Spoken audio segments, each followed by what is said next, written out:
New York for visitors, some of them from far-off countries. They come to see its famous landmarks and fill their photograph albums with wonders from the New World. But many of them are here for other reasons too. My name is Mahmoud Ahmed. I am fascinated by your city with its many bridges linking it with the rest of the United States. So different from where I came. And where is your home? It's very far away in a place called Kuwait. I'm studying now at Columbia University, working for a doctorate in counseling psychology. Counseling psychology? But how does this explain your interest in bridges? Well, I shall be soon returning to Kuwait to assist in its rapidly expanding educational programs. Therefore, I like to think of myself as a kind of bridge. I'm Abdul Latif Al-Hamad, studying international affairs here at Harvard. And what brings you here to the Fog Museum? Well, art is really international. I enjoy Japanese painting as much as I enjoy other forms of art. And will you be returning to Kuwait? As soon as I finish my studies, I shall go to Kuwait and possibly enter the government service. My name is Karaf Ahmed Karaf. I'm studying in the University of New Hampshire. And will you be returning to Kuwait when you complete your studies? Oh, yes. My country has a great need for engineers. And here it is, Kuwait, the place you've been hearing about, the place that's growing so fast that by the time you see these pictures have changed again.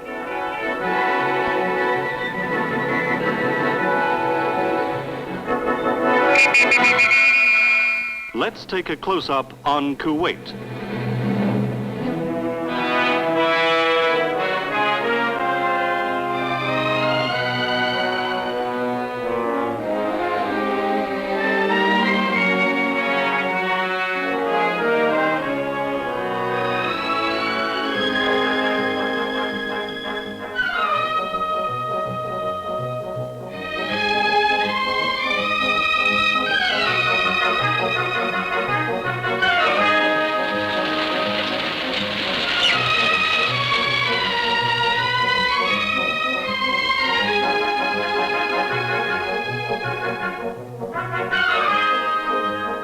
First of all, let's see where we are. Picture yourself high above the Middle East, that sprawling area that stretches from the Mediterranean to the Indian Ocean. Once it was all the known world, and at its center the plain of the two great rivers, Tigris and Euphrates, the cradle of Western civilization. Just to the south lies the Bay of Kuwait, and around it, etched out of the great Arabian desert, is the state of Kuwait, a country the size of New Jersey, with the population of Rochester, New York. A country with only one city, few townships, no railroads, and 6,000 square miles of desert.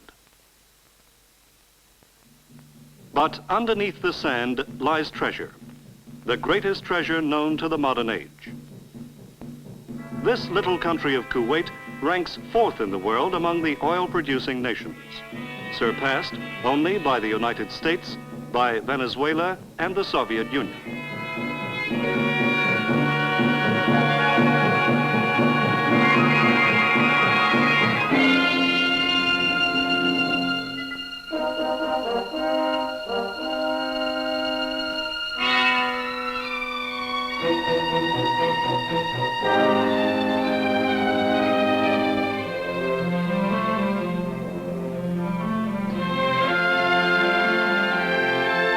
From the two great piers at Mina al-Ahmadi sail more tankers than from any other of the world's oil ports.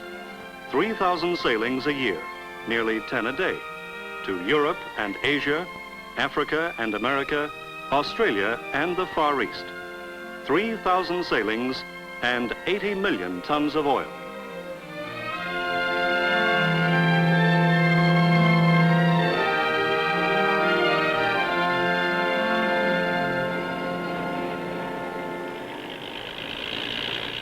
And the riches from all these far distances come back to Kuwait in manufactured goods.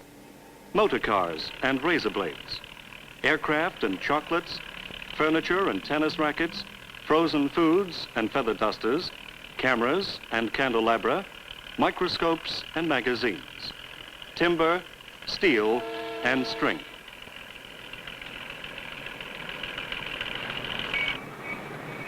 In these streets, you will find the Arab shrewdness of bazaar and marketplace. But you will also find the telephone and the cable bringing in business information from the whole industrial world. بخصوص البرنجات اللي وصيتوا عليهم فيشر ب 209 موجود عندنا منهم 22 السعر 17 ربيع. الرعي شو CIA او FBI اللي بدك اياه ايش بدك اياه؟ كيف كذا معاملة بدنا نقيل اذا كان بالاسعار هذه CIA. نعم. But I think the American article is much better than what you mentioned. Oh no, we produce the best there is in the field. What proof you have got? This is the best. Well, we've marketed it in Saudi Arabia and in Bahrain, everywhere. Good, we will buy it here in Kuwait also, but I think it's not so good. Well, no. Because we always in Kuwait like good articles from England or from Germany, any country in the world. Only the best is good enough, and the merchants here can display to their critical customers nearly all that money can buy.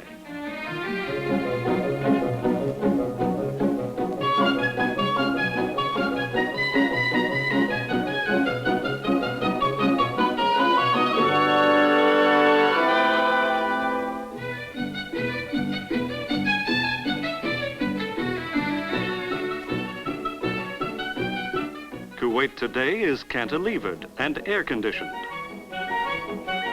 Its meeting place, the soda fountain. Its symbol of prestige, the high-powered automobile.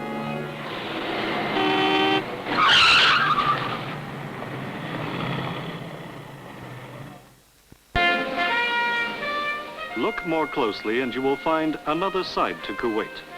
For this is a sovereign state, ruled over by the seventh of his family's line, His Highness Sheikh Abdullah Al-Salim Al-Sabah, who governs his fast-developing country with an inherited understanding of his peoples, inherited from civilizations that were old when Greece and Rome were young.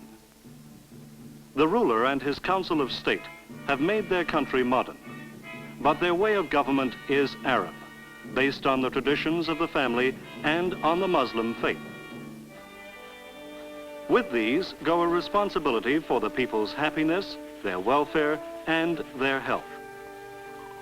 Kuwaitis can take their medicine in any of 21 state clinics, part of a free medical service, with hospitals and equipment that rival any in the world.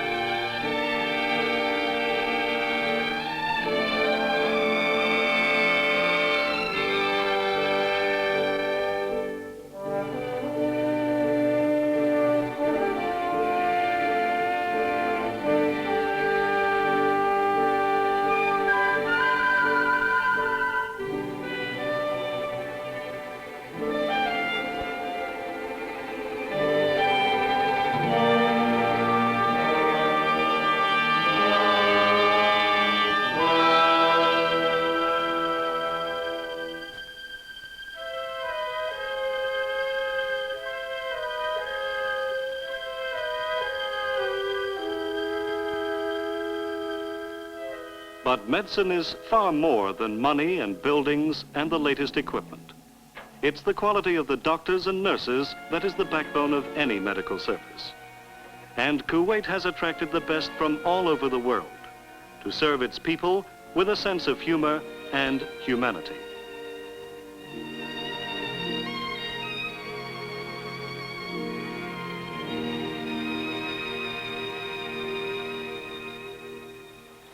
The future of Kuwait, as of any quickly growing country, belongs to the young, and the government has made itself responsible for their education. When these children grow up, they will know that they have the good fortune to be young and vigorous in a country that is young and vigorous too.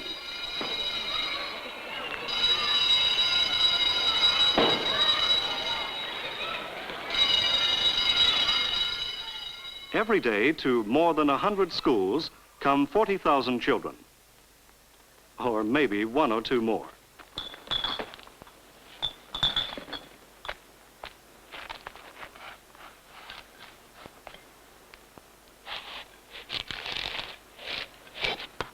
مين بيعرف الكلمة هذه؟ ارفع ايده. بدر؟ غابة. شاطر. طيب غابة.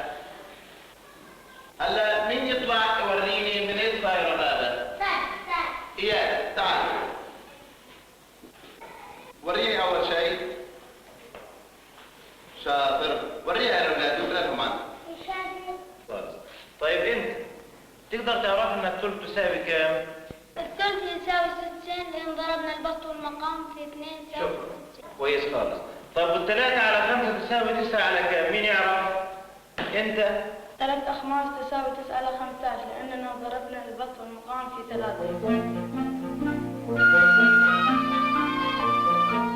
40,000 school children at school every day means 40,000 healthy appetites. And even after the squarest meal, there's always little Oliver Twist who asks for more. The children's food problem is tackled with imagination. One huge central kitchen in the middle of the city provides midday meals for the pupils of over 50 schools.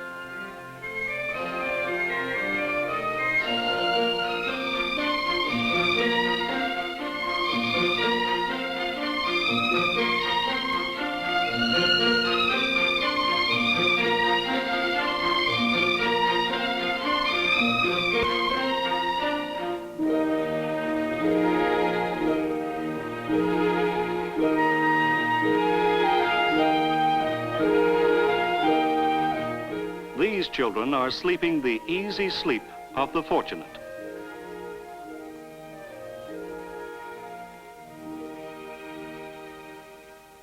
But not all the children of Kuwait start with their advantages. This place is called Mahad Anur, House of Light. Here the deaf may learn to speak.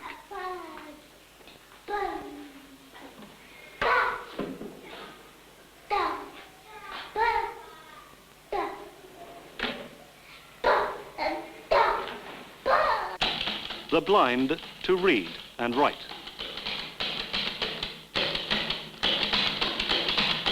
في وسط السطر تبدأ تترك خانتين 3 أو 4 من أول السطر وتبدأ كلمة الطائرة. Then Columbus and his sailors went further into the island.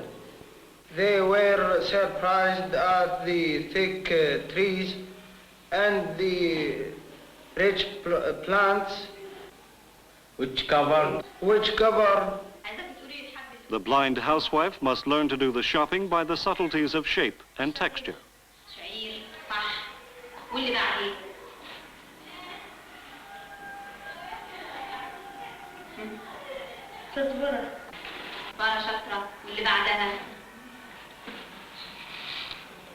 شوف الصبع كيف الورق كده عدد شاطرة خالص.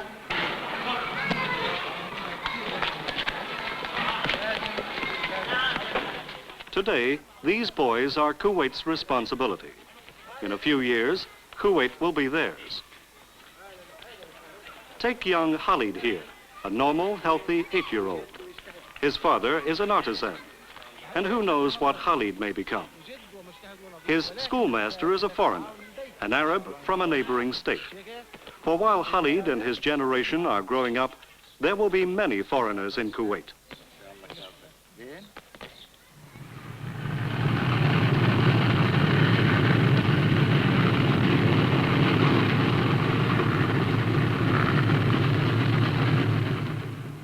In the years since the first oil drillings, Kuwait has welcomed people of many nationalities to help her development. The necessary qualification is skill, engineering, scientific, or administrative. The skills that have enabled this small country to make her wealth productive.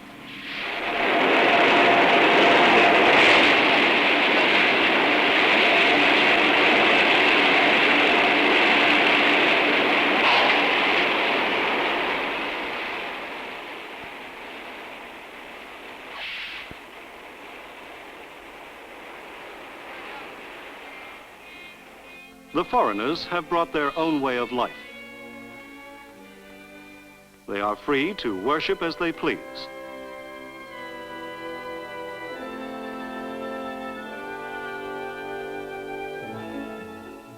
They've brought their wives and their wives' necessities, their children and their children's pets, their own culture,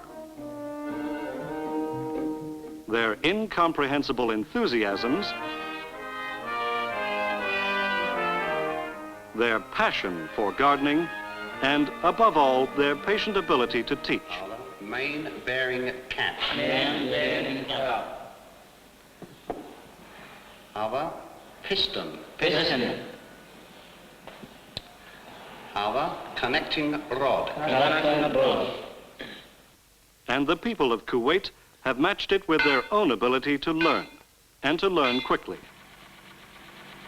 Pupils in Kuwaiti schools and technical colleges, and pupils far away in the centers of learning of Europe, America, and the Arab world. A whole generation of Kuwaitis are learning their way about a completely new field of knowledge. A world of circuits, systems, frequencies, reactors, bloodstreams, power curves, wingtip vortices. The things all of us have to learn today.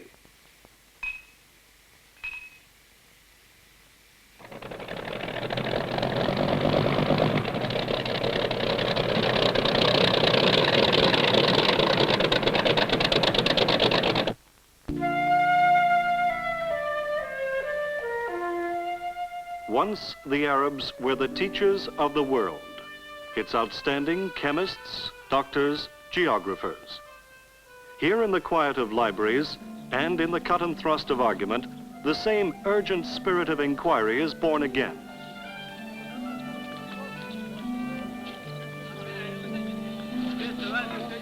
Today, the city gates no longer open on the desert. For eager young Kuwait, tomorrow is high adventure.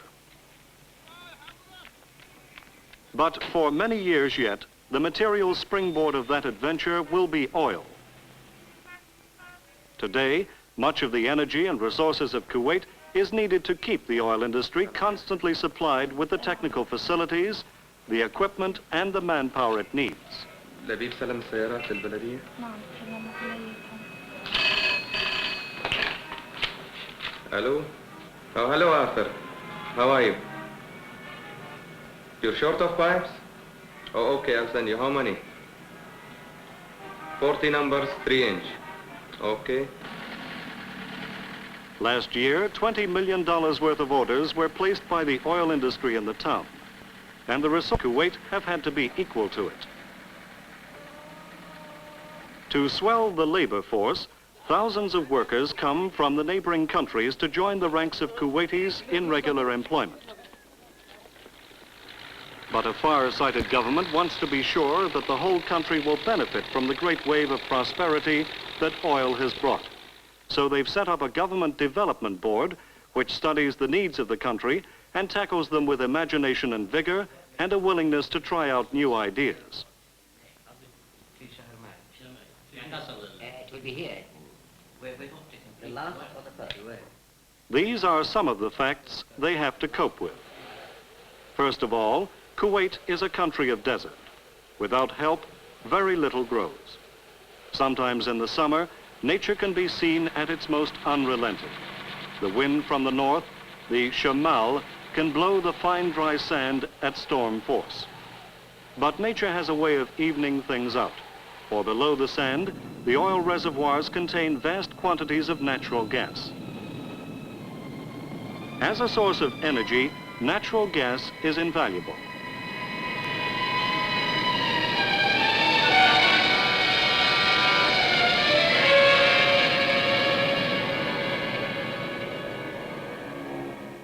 It generates electricity for Kuwait's industries. It distills millions of gallons of seawater daily to supply this arid country's greatest need, fresh water. Fresh water has also been discovered underground.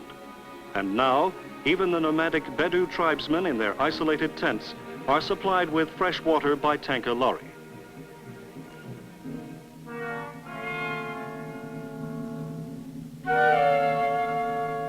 And where there is enough water, miracles can happen. Miracles like this. This is the government experimental farm. It covers 100 acres, and it's one of the most significant projects in the world today. For the world is very short of food.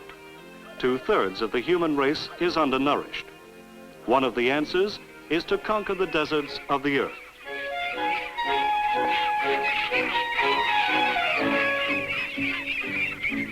Here in Kuwait, the desert is beginning to yield.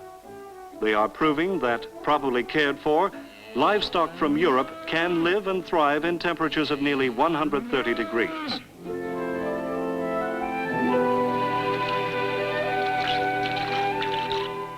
They are proving that with enough water and a lot of science, the desert can be turned into soil and bear fruit.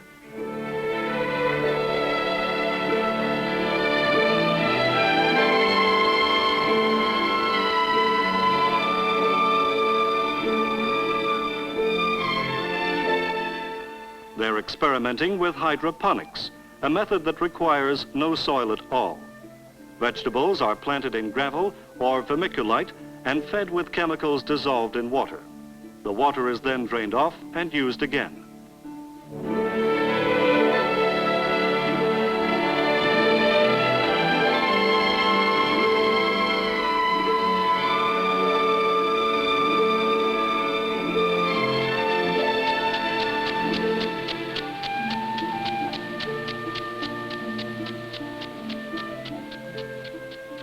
The 100 acres of the experimental farm are only a beginning.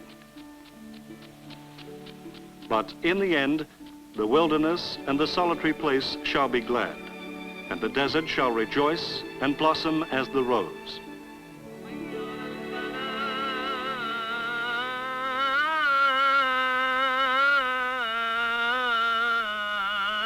In Kuwait, the worship of Islam lies firm, like a bedrock on which to build a new way of life.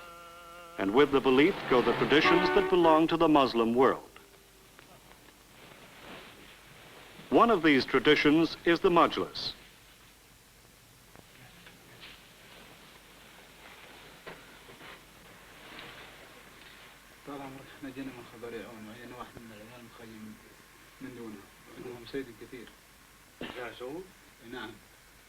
Through the Majlis, every citizen with a petition or with a grievance against his neighbor or the state has the right of direct access to his rulers. How many of us in the West can do the same?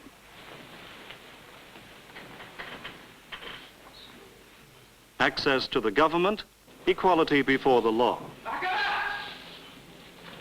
These are assured to every citizen of Kuwait.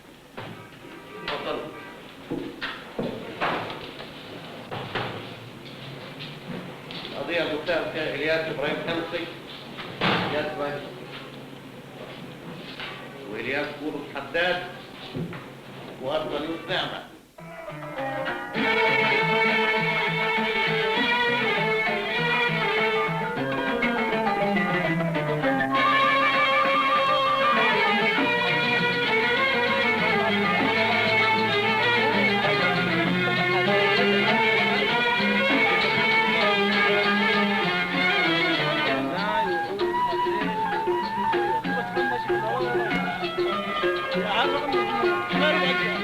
There you have a close-up on Kuwait, bustling and vigorous, cosmopolitan and friendly.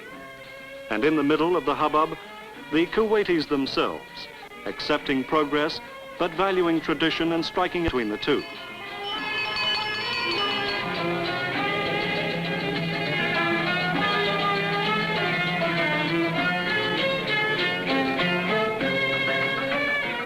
Favored by nature, yet not content to rest on nature's gifts. Fashioning the wilderness, molding the desert, changing themselves. And these youngsters they've taken so much thought for. What lies ahead for them? One thing is sure, to whatever they turn their heads and hands, they'll bring those qualities of enterprise and level-headedness that have made this state of Kuwait a state of excitement, here at the heart of the Arab world.